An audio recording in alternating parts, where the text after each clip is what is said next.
আগে চলে গেল আসলে এই আমরা স্যার অবশ্য দুই তরফ থেকে দেবো তো আপনি নাকি গেছি ম্যানেজার হিসেবে আপনি মন্তব্য করছে আর ইংরেজি তার বন্ধু হিসেবে আমাকে মন্তব্য করছে তাই ইংরেজি বলে লোক তুই সাথে করে চলে যা যদি কোনো অসুবিধা দেখি না অসুবিধা হবে না কোনো কথা হয় কিন্তু একটা বড় এসে বসো না সেটা দুশ্চিন্তার কারণে দাঁড়িয়ে দুশ্চিন্তার কারণে একটা চারপাশে পূর্বাভাস নিয়ে ওই এদিকে সামনে ওরা বেঁধে গেল কিছু হলো কিছু বুঝতে পারছি ভাবছি এই তো সময়ের ভিতরে আপনার ওই সিঁড়ির ভিতরে যাত্রা ঘুরে আসা বার্তা কষ্ট করতে যেটুকু সময় লাগে তাতে আপনি ইংরেজিতে এত দেরি হচ্ছে না ভীষণ বোঝা কিন্তু তোমরা হয়তো বিপদ হলো না ইংরেজিটা কার কোন কথাটা কেন তুলে বলতে পারো ওদিকে চিৎকার চেঁচামেচি এদিকে লোকজনের ফাঁকিবাকি ওদিকে পুরুষ কেন বলছেন লগ্ন হয়ে যাচ্ছে পরে গাড়ি এসে পৌঁছাবে না ভগবান আরে কত বাবু তুমি ঠান্ডা দাঁড়িয়েছো আর আমি সারা বাড়ি মনে তোমায় খুঁজে বেড়াচ্ছি আরে বাবা কি হয়েছে সেটাই বলি তুমি বলে আমি আটকে তোমার মেয়ের দিদি লগ্ন হয়ে যাচ্ছে পরের গাড়ি এসে পৌঁছাবে না তবু তোমার এতটুকু দুশ্চিন্তা নেই পুরোহিত ঠাকুর বলেন 11টার পর রাত্রি আসবে রহস্য নেই ফোন নাম্বারে যাওয়া হোক এখন একবার কল করে বলেছিলাম স্যার বলেছিলাম বলেছিলাম নমস্কার আমার মনে হয় আউট অফ টাউন আচ্ছা আমার ড্রাইভিং নিয়ে এগিয়ে যাবো না আমার কাছে তো আমাকে জিজ্ঞাসা করছিস কেন যা যেটা ভালো বুঝছিস সেটা কথা চলো চলো কিশোর চলো চলো আমি আপনার সঙ্গে যাবো স্যার আপনি কিছু চিন্তা করবেন না স্যার কিছু চিন্তা করবেন না ওই ইংরেজি যেখানে যে অবস্থায় থাকুন না কেন এনি হাউ তাকে আপনার সামনে হাজির করবো চলুন কিশোর বাবু চলুন চলুন চলুন তোমরা চলুন চিন্তা করি না বাবা আমরা যাবো আর আসবো তুই আমার হাওয়া দিয়ে মতো দাঁড়িয়েছিস কেন ভগবান যা আকাশে রাজা বল চা বাগানের কুড়ি কামি এমনকি কারণ যত শ্রমিক আছে সবাই মিলে বিয়ে মজা লাগে খাইয়ে দেয় আমি আমার দেখি পুরে পূজা কি বলছে বড় লোকের বড় বড় কাণ্ড মেয়ের বিয়েতে কর্তবাবু সারা দেশ নিমন্ত্রণ করেছেন দেখেছো কাণ্ড নবত সামনেটা বন্ধ করে দিয়ে চুপচাপ বসে আছে ফাঁক পেলা রেহাই নাই আরে বাবা টাকাটা তো খুব না আমি বাজাও বাজাও নবত সামনেটা বেশ জোরে জোরে বাজাও বেশ মিষ্টি করে বাজাও আমার আদরের দিদি করে দিয়ে আমার আদরের দিদি করে দিয়ে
আপনি ভুল বলেন ম্যাডাম বস্তুতা স্বীকার করার জন্যই কোন স্ত্রী ঘুমটা দেয় না বা কোন স্বামী তাহার স্ত্রীকে ঘুমটা দিতে বাধ্য করায় না এই যে তুমি এসেছো দেখো না বলি আমাকে কি সব বলছে বেশ হয়ে গেল একদম হয়ে গেল এই রক্তমাংসে এই পুরুষ চরিত্র প্রবেশ করার সঙ্গে সঙ্গে এই নারী চরিত্রকে একদম সাপোর্টিং ক্যারেক্টার হয়ে গেল ইহাও কিন্তু এক প্রকার বর্ষতার শিকার আবার আপনি ভুল বলেন ম্যাডাম স্বাভাবিক সম্পর্কে কোন স্বামী বলপূর্বক তাহার স্ত্রীকে বশীভূত করে নাই বরং নারী স্বেচ্ছায় তার স্বামীর বশ্যতা স্বীকার করিয়া স্বাভাবিক সৌন্দর্যের পূর্ণ বিকাশ ঘটাইয়াছে যারা হইয়া জন্ম হইয়া নিজেকে মহিষী করিয়াছে পুরুষ তমান্তরু আর নারী মাধবীলতা তমান্তরুকে আশ্রয় করে বলি মাধবীলতা এত সুন্দর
দেখি কি হয়েছে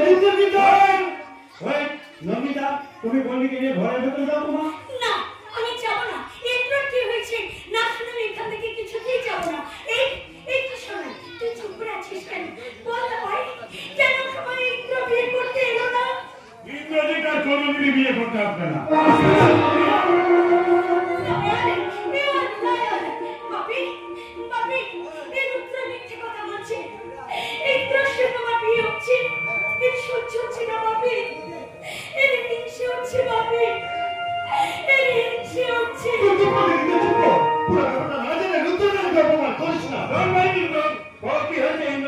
ইন্দ্রজিতের সামনে আমি আর কিশোর বাবু গাড়ি নিয়ে ওই পাহাড়ি রাস্তাটা কষ্ট দেখি নিচে আদিবাসী পাড়ায় তুমুল কোলাহল হচ্ছে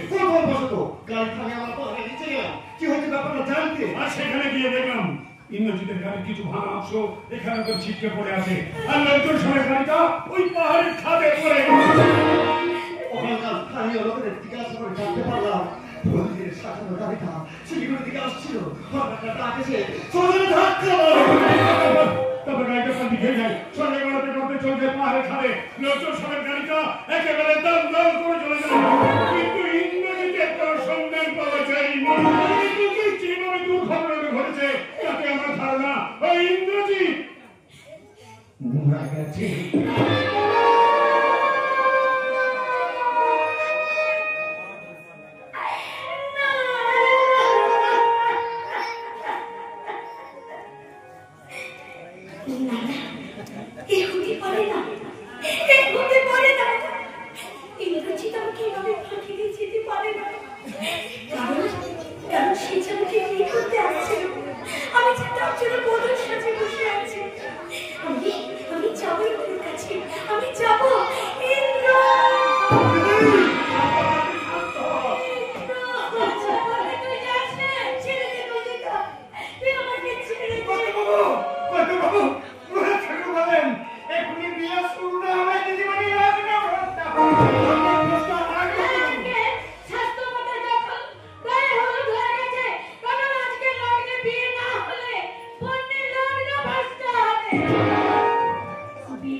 এই মুহূর্তে রুদ্রবাবুকে বিয়ে করে হবে আপনার জীবনে চরম সত্য এবং কঠিন বাস্তব।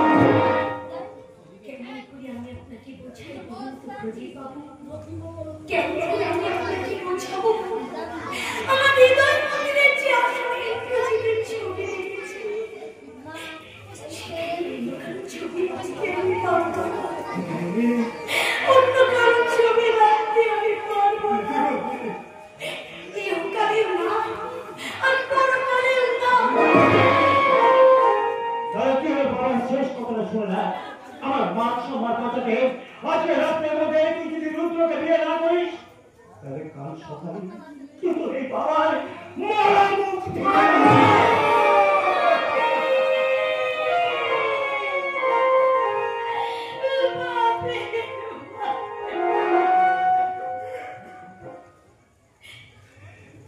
বেশ তুমি রাজি হবে এই রুদ্রকে বিয়ে করতে আমি রাজি।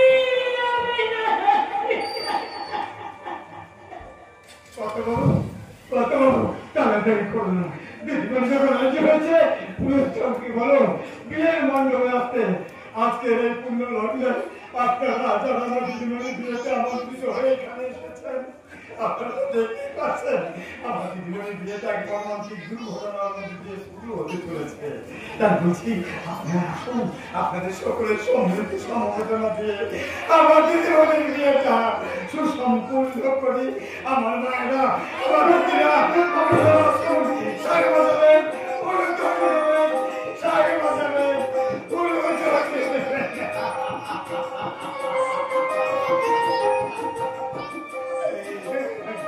বাবা তুমি দিদিমার উত্তর দেখে ভিতরে আমি কি প্রস্তুত হতে বলি।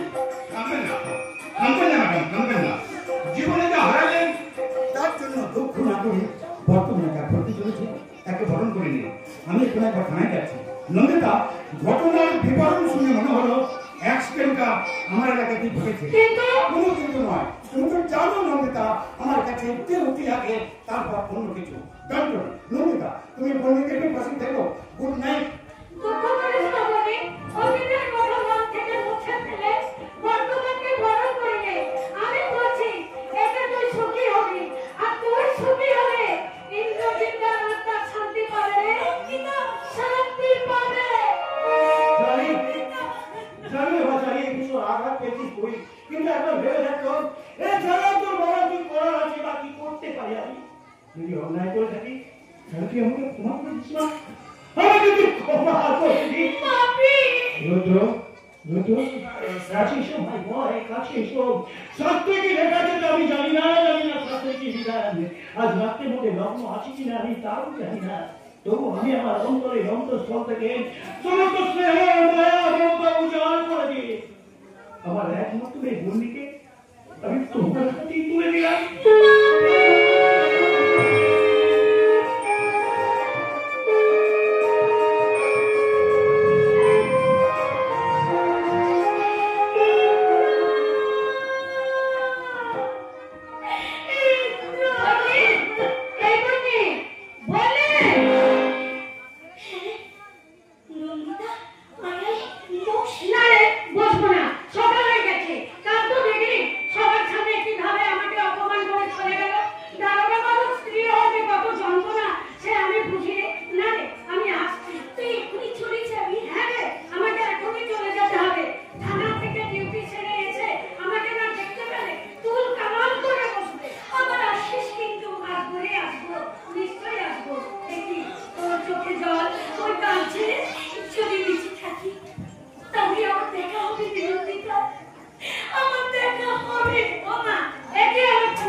ইন্দ্র, এই ইন্দ্র, তুমি ছিলে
আমাদের কৌশল বলছো কেন?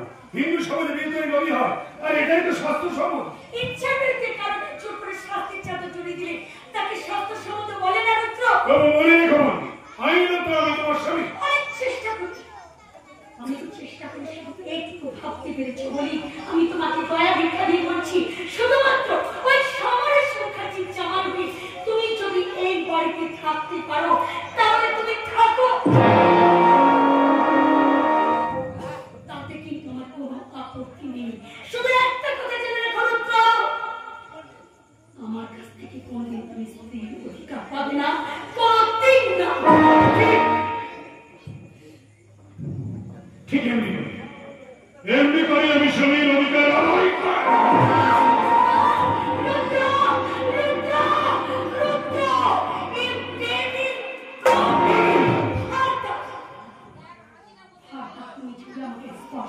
চেষ্টা করেছো তো এক সপ্তাহের মধ্যে আমি তোমার নামে ডিভোর্সকে সুট করবো।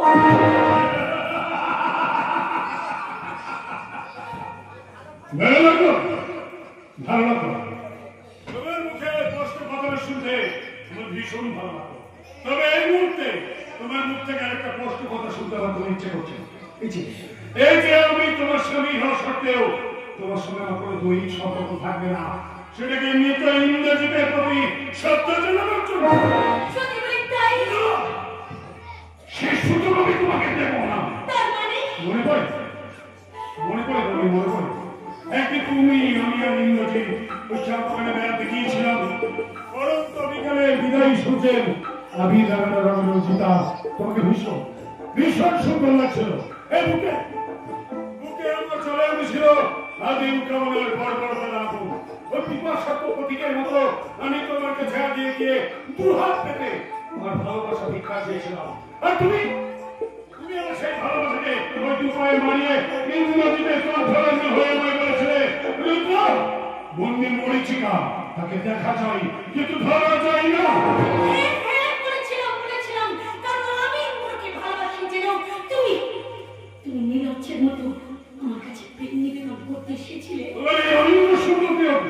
তোমাদের বিশাল সম্পত্তির অর্থের মালিকানা ওই ইন্দ্রজিৎ একে ভোগ করতে, এটা আমি সহ্য করতে পারিনি। আর সহ্য করতে পারিনি বলেই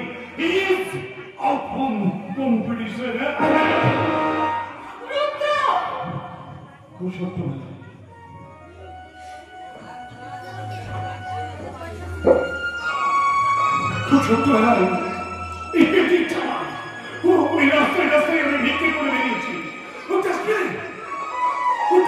মেরি কুত্তাগুলো সবই ওই ইঁটু পাতা চাটতে চাটতে ভদ্রলোকদের ঘৃণা ঠোঁটার অবকার লাঠি খেতে খেতে আমি যখন রাতে ফুটপাতে শুয়ে ঘুরতাম আমি সব দেখতাম সবই ঘাত করে ছুটছে, আমিও ছুটছি, সেও ছুটছে, আমিও ছুটছি, ছুটতে ছুটতে আমি আমার জীবনের রক্তই বদলে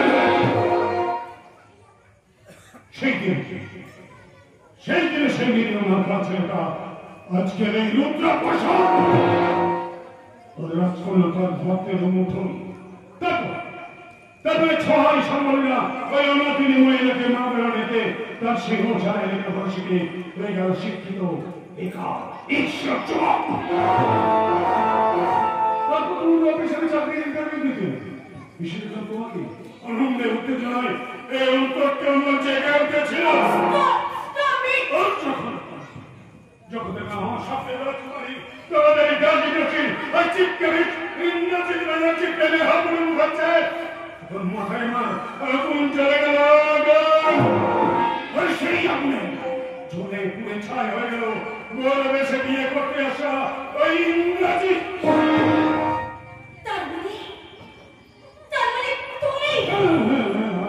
আমি সেদিন সেই দিন আজকের এই রুদ্র প্রসব রাজকন্যার হাতের মুঠোয়। এই পণ্ডিতকে কোনদিন হাতের মুঠো ধরে রাখতে পারেনি, আমি তুমিও কোনদিন পারবে না। কি করে রক্ষা করবে নিজেকে রক্ষা করতে? এই পণ্ডিত জানে, সে আরো জানে একটা রাস্তার কুকুরকে কিভাবে সাহায্য করতে হয়।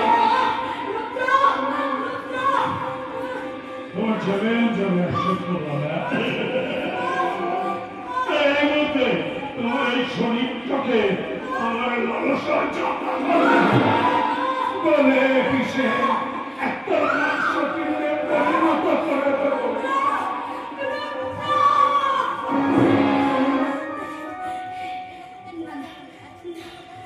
কোনোদিন পারবি না, কোনোদিন পারবি না, কারণ তুই আমার বুক থেকে আমার ইন্দ্রকে কেড়ে নিয়েছিস।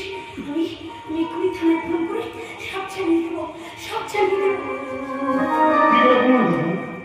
আর কেমন করে প্রমাণ করবে যে আমি ইন্দ্রজিৎকে খুন করছি? এই ইন্দ্রজিৎ তো মারা গেছে ওই গাড়ি অ্যাক্সিডেন্টে। হ্যাঁ, ইন্দ্রজিৎ যখন মারা যায় না তখন আমি তো ছিলাম তোমাদেরই বাড়িতে। লোকে বলবে তুমি আমাকে স্বামী হিসেবে মেনে নিতে পারছো না বলে তোমার নামে মিথ্যা অপবাদ দিচ্ছ। তখন তোমাদের বিশাল মুখার্জি পরিবারের সম্মানটা কোথায় ঠান্ডা ভেবে দেখেছ? তুমিও ভেবে দেখো রুদ্র, পাপ করা কিন্তু চাপা থাকে না, একদিন না একদিন তার স্বরূপটা কিন্তু প্রকাশ পাবেই পাবে। সেই একদিনটা অনেক দূর থেকে কাছে আসবে, অনেক সময় লেগে যাবে বলুন। ততদিনে তোমার সম্ভব হবে শুধু দুপাটা চোখের জল। ভুল বলে রুদ্র, তুমি ভুল বলে। এই বললি কোনদিন চোখের জল ফেলবে না, কারণ তার বুকে তুষের আগুনের মতো জ্বলছে ইন্দ্রজিতের স্মৃতি, ইন্দ্রজিতের প্রেম। আর সে আগুনে তুমি চলবে, তুমি পড়বে, তুমি ধ্বংস হবে। আমি তোমার সাথে আর আমি তোমার জীবনে মরীচিকা। Understand? You better understand.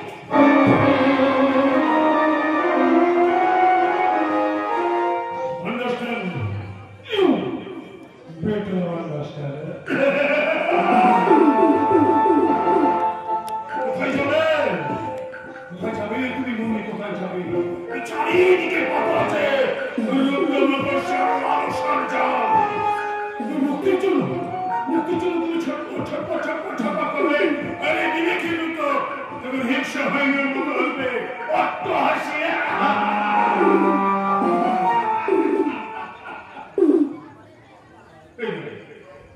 আমি এবার হাসি কেন? আমি এবার বলছি রুদ্র, এই মুহূর্তে তুমি ওই রুদ্র থেকে একেবারে ভদ্র হয়ে যাও। তোমাকে দেখে কেহ যেন নাহি পড়ে চিনি যা।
का और शैतान का मुकाबला इंसान का ना ठीक ঠিক বলেছি আমরা খারাপ পড়ায় জন্মেছি খারাপ পরিবেশের মধ্যে মানুষ হয়েছি কি আমাদের জন্মদাতা তা আমরা নিজেরাই জানি না তাই ভদ্রতার সমাজ আমাদের ঘৃণার চোখে থাকে কেউ আমরা ভালো চাই না কেউ আমরা ভালো হওয়ার সুযোগ না চাই না তাই বলে আমাদের সমাজে একটা অংশে মেয়েদের উপর অত্যাচার করতে তোর বিবেকে পাচ্ছে না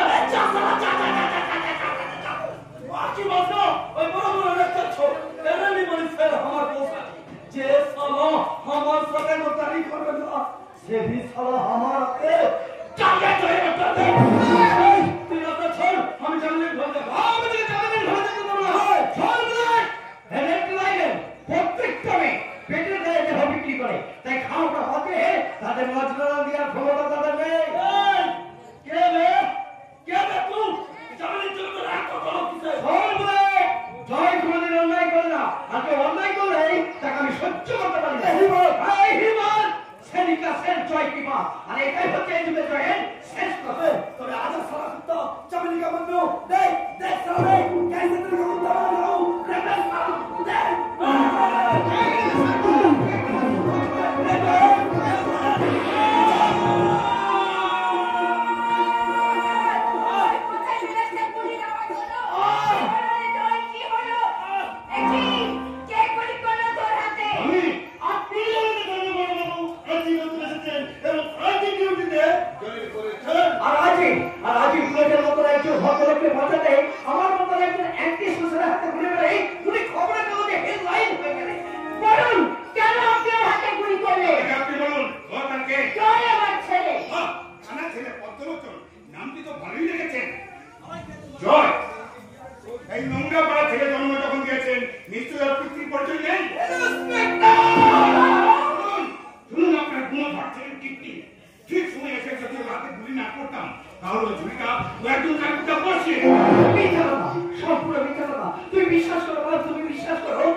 আমি চলে যাচ্ছি রে খোকা, আমি চলে যাচ্ছি।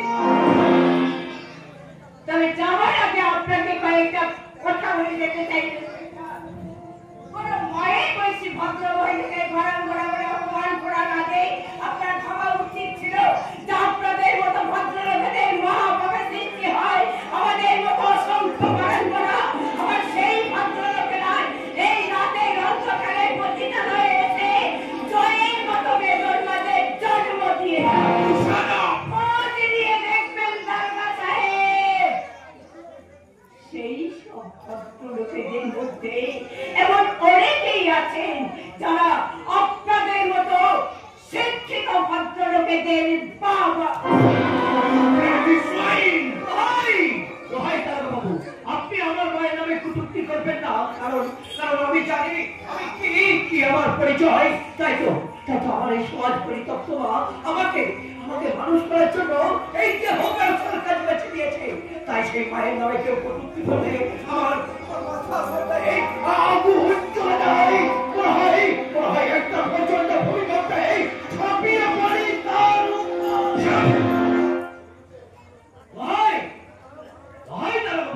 অনেক অপ্রয়োজনীয় অপশক্তি কথা বলে আমি আপনার মূল্যবান সময় নষ্ট করে দিলাম। তার জন্য আপনি আমাকে ক্ষমা করে দেবেন স্যার। আর শুধু থানায় ধরে নিয়ে কি করবেন স্যার? ঘুরতে পারিনি যে ফাঁসি কাজে ছড়াবেন, হয়তো থানায় ধরে নিয়ে গিয়ে 2-4 মেরে আপনি আমাকে ছেড়ে দেবেন। বরং সে কাজটা আপনি এখানেই শেষ করুন।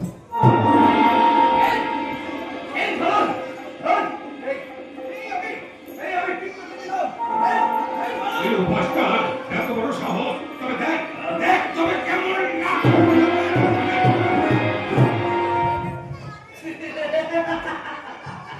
কেউ আছে? এই কয়েকটা মেরে আপনি শান্ত হয়ে বলে সঙ্গে দুনিয়াদার সঙ্গে দড়িয়ে মৃত্যুর সামনে পিছনে কোথাও পাবে না পাও। কি করে খুলবে মৃত্যু সেখানে তো হিসাব কি নেবে না। আপনি লোক লালসা হিংসার মনে চলতে যাও ভয়ঙ্করের সত্য। সত্যকে তো আপনারাই বিভৎস করে দিয়েছেন স্যার। আইনের মিথ্যা শাসনদণ্ড হাতে নিয়ে শাসন করে চলেছেন প্রকৃত সত্য। প্রকৃত সত্যের তদন্ত না করে শুধুমাত্র অনুমানের উপর ভিত্তি করে যে শাস্তি কাউকে দিলেন, আপনার অনুমানটা যদি মিথ্যা হয়, যদি এমন হয় ওই মেয়েটাকে রক্ষা করতে এসেছিল, এমনও তো হতে পারে স্যার মিথ্যাকে সত্যের সিংহাসনে বসিয়ে প্রকৃত সত্যকে তোলে পিছে মিথ্যাই পরিণত করে দিলেন। বিভৎস সত্য আপনার মুখকে দাঁড়িয়ে চিৎকার করে বলবেন, কি আরে আমার খেয়েছিস তোরা, ভেঙেছিস ঘর বাড়ি, কি করে বড় দেশের প্রতি খবর নিতে পারি। যদি আমি কেউ হই সদন হারুনা মহাশ্মশানে চিৎকার করে চলে যাও, চিৎকার করে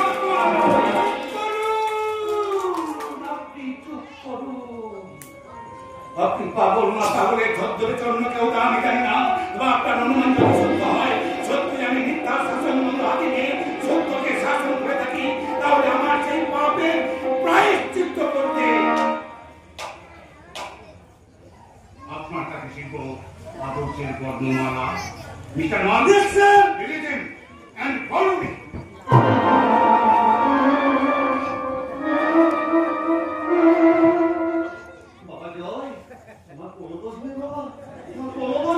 আমি যে করেছি তোমার পেটের জন্য করেছি। আমার তো বুঝলে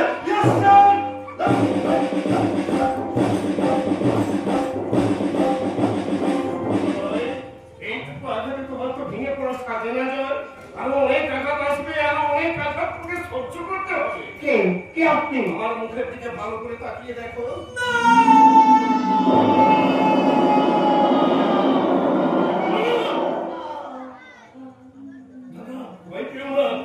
আমি জানোয়ার নই, আমি একজন মানুষ। এই চেহারা নিয়ে আমি দিনের আলোয় বেরোতে পারি না, লোকে ভয় খায়। তাই তো নিজেকে লুকিয়ে রাখি ওই গভীর জঙ্গলে। রাতে সবাই যখন ঘুমিয়ে পড়ি, তখন আমি লুকায় বেরিয়ে আসি আমার পেটের জ্বালা। জানি না আমি কে, সত্যের অরণ্যে হারিয়ে গেছে আমার পরিচয়। ঠিক আপনার মতো আমার বুকের মধ্যে ডাউন করে চলছে একটা সিপাহী ডাক করেছে রাখুন। ঠিক আপনার মতো হারিয়ে গেছে আমার পরিচয়। ঠিক আপনার মতো আমার কোনো জন্ম পরিচয় আছে? তোমার পরিচয় আছে, তোমার একমাত্র পরিচয় তোমার মা। আর তোমার ঠিকানা মমতা ওই মায়ের আঁচল। মমতা ওই মায়ের আঁচল।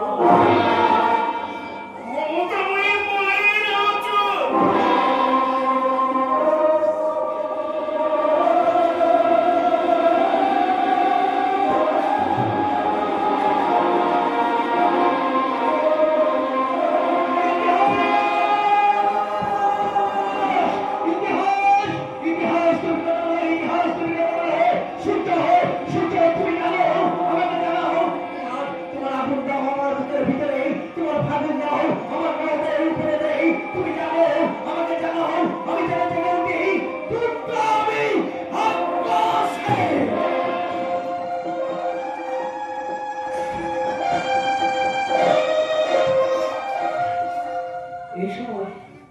এই সময় আমার মায়ের কথা ভীষণ ভীষণ মনে পড়ছে।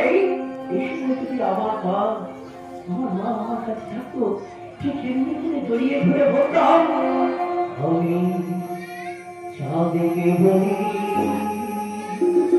তুমি সুন্দর আমার মায়ের মতো গোলাপি বলি তুমি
দরকার ছিল বাবা তোর অন্য পরিচয়ে?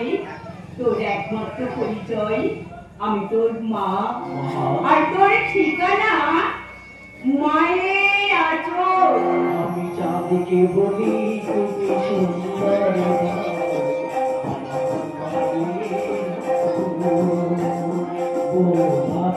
বলি তুমি মিষ্টি আমার